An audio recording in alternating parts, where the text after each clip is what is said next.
Welcome to another Warhammer Underworlds battle report. Cyreni's Razors takes on Ironsoul's Condemnors.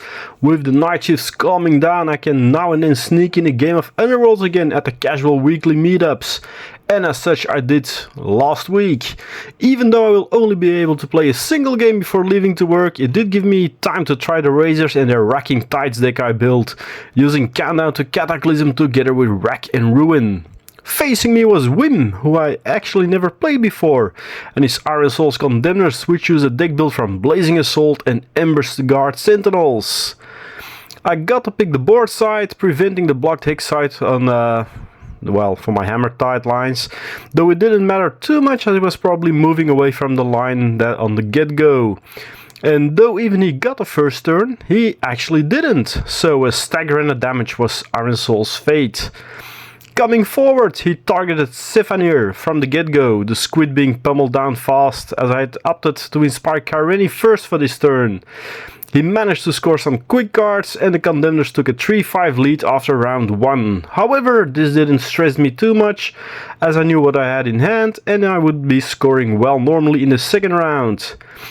As I took the first turn, being the underdog on a tight roll, I started hammering more at Ironsoul herself, and even though he spent his healing potion and all on her, she went down to the combined strikes of the inspired Renglade and of Alafir, and allowing me to score some cards in the process as well. The Condemnors started to advance on tokens, so I knew he had supremacy in hand. Yet even should I not be able to prevent it, it wouldn't be too much of a problem in all honesty. Especially if he throws a Yahtzee of flanked attacks, where he had no support on the table, giving Alafir the cleave skill to retaliate. But unfortunately he missed as well, even with his reroll for the staggering. And so he duly scored supremacy as he successfully defended against Cyreni's ranged attack. But as I scored strongly this end phase, the Razors were now in the lead with 12-10. The final battle round saw me inspire my whole warband, and the hunt was on for Brodus. He quickly received some minor hits, putting him to 3 out of his 5 wounds when Alafir got lucky on the defense and survived another turn against all odds.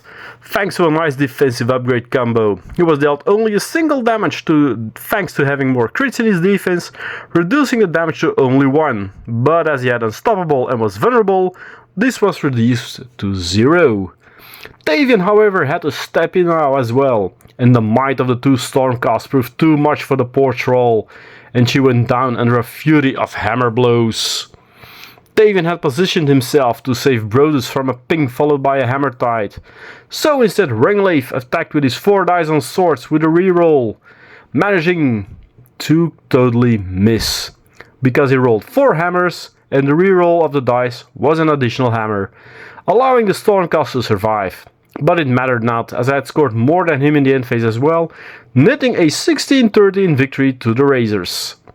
So I'm really happy with how the deck plays, and I found some in and outs for board orientation. I know where my weakness in the build lies, well, not against aggro, as I put down Condemnors in the jaws in the practice games, knowing I might have to take certain big risks should I come across those particular warbands. But we'll see if we can mount that cliff if we ever get there after all.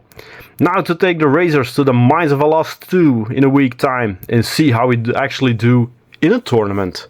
Thanks for watching, and I'll see you again next time, and that will be the Mines of Alost tournament report. Bye bye.